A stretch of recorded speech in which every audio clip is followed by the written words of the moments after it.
بابا بلے شاہ قصوری نے کہا تھا اٹ کھڑکے دکڑ وجے تتا ہووے چلہ آن فقیر کھا کھا جامن راضی ہووے بلا۔ تو آپ کے گھر میں جو کھانا پکتا ہے ایک آدمی کا زیادہ کھانا پک جائے کسی مفلوق الحال تک پہنچا دیں عزت نفس کے ساتھ، دعوت کی شکل کے اندر غربا کو اپنے گھروں میں دعوت دیں۔ آج کل یہ فیشن بن گیا عمراء کی دعوت کرنے کا، غربا کی بھی دعوت کریں، عزت سے بٹھائیں، اچھے دسترخوان پہ ان کو کھانا کھلائیں، ان کو تکریم دیں، ان کو عزت دیں، اپنے ارد گرد ماحول میں دیکھیں۔ میں نے یہاں بھی کہا ہوا ہے، پھر کہتا ہوں کہ ہماری ہمسائیگی میں، ہمارے قرب و جوار میں اگر کوئی ضرورت مند ہو تو مرکز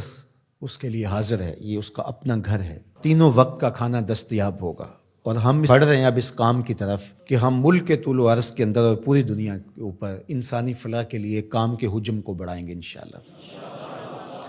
پہلے بھی اللہ کی توفیق سے ہم مختلف جگہوں پہ روہنگیا میں کام کر رہے ہیں، کاک بازار میں کام کر رہے ہیں، اردن میں کام کر رہے ہیں، فلسطین میں کام کر رہے ہیں۔ اللہ نے ہمیں توفیق نصیب فرمائی، ہم گزشتہ 3-4 سالوں سے ارض شام میں، سیریا میں کام کر رہے ہیں۔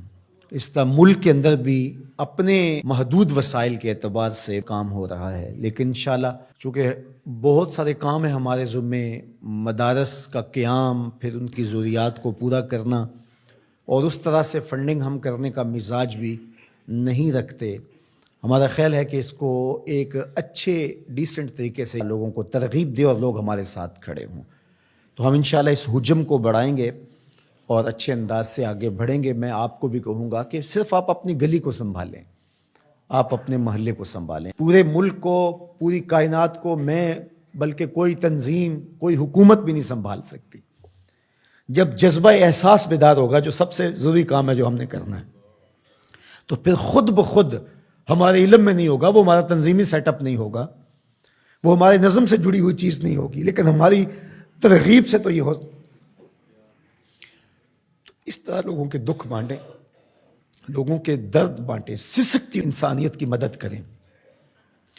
آپ کا رب باپ پہ بڑا راضی ہوگا۔ ادخال السرور فی قلب المومن عبادہ،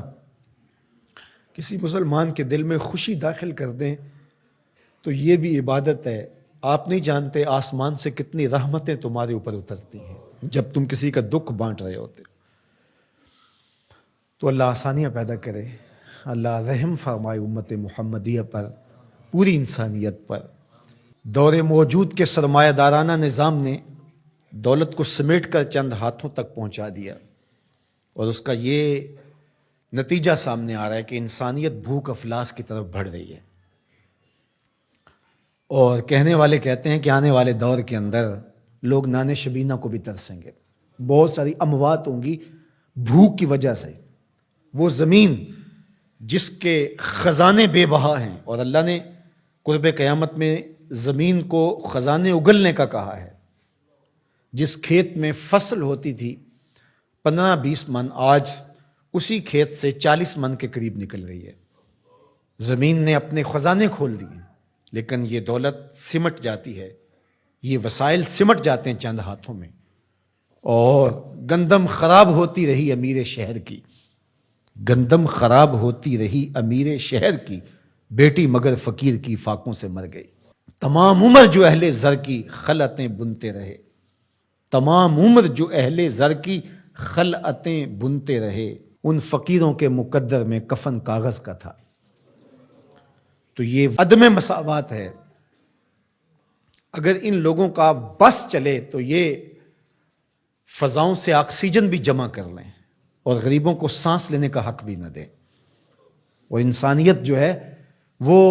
سانس کے لیے، آکسیجن کے لیے بھی ترسے، لیکن میرے رب نے یہ ان کے کنٹرول میں نہیں دی۔ تو یہ جو ارتکاز زر ہے، یہ قوموں کے لیے بربادی کا سبب و ذریعہ ہوتا ہے، اور یہ سرمایہ دارانہ نظام جو گزشتہ